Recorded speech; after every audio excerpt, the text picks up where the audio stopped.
అంబేద్కర్ జయంతి ఉత్సవాలను పురస్కరించుకొని కేంద్ర మంత్రి బండి సంజయ్ కుమార్ ఈరోజు కరీంనగర్లోని అంబేద్కర్ స్టేడియం వద్దకు వచ్చారు. అంబేద్కర్ చిత్రపటానికి కాషాయ జెండాలతో కార్యకర్తలు నిర్వహించిన బైక్ ర్యాలీలో బండి సంజయ్ పాల్గొన్నారు. స్వయంగా బైక్ నడుపుతూ అంబేద్కర్ స్టేడియం, కోతిరాంపూర్, కమాన్ చౌరస్తా, one town police station, Geeta Bhavan మీదుగా కోర్టు చౌరస్తా చేరుకున్నారు. అనంతరం అక్కడ బీజేపీ నాయకులతో కలిసి డాక్టర్ బాబాసాహెబ్ అంబేద్కర్ విగ్రహాన్ని మంచినీళ్లతో శుద్ధి చేశారు.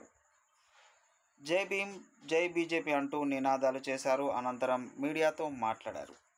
కానీ దురదృష్టవశాత్తు ఈ దేశంలోని కాంగ్రెస్ పార్టీ మొదటి నుంచి కూడా బాబాసాహెబ్ అంబేద్కర్ ను అవమానపరచడం, వారి యొక్క ఆశయాలను తుంగదొక్కడం.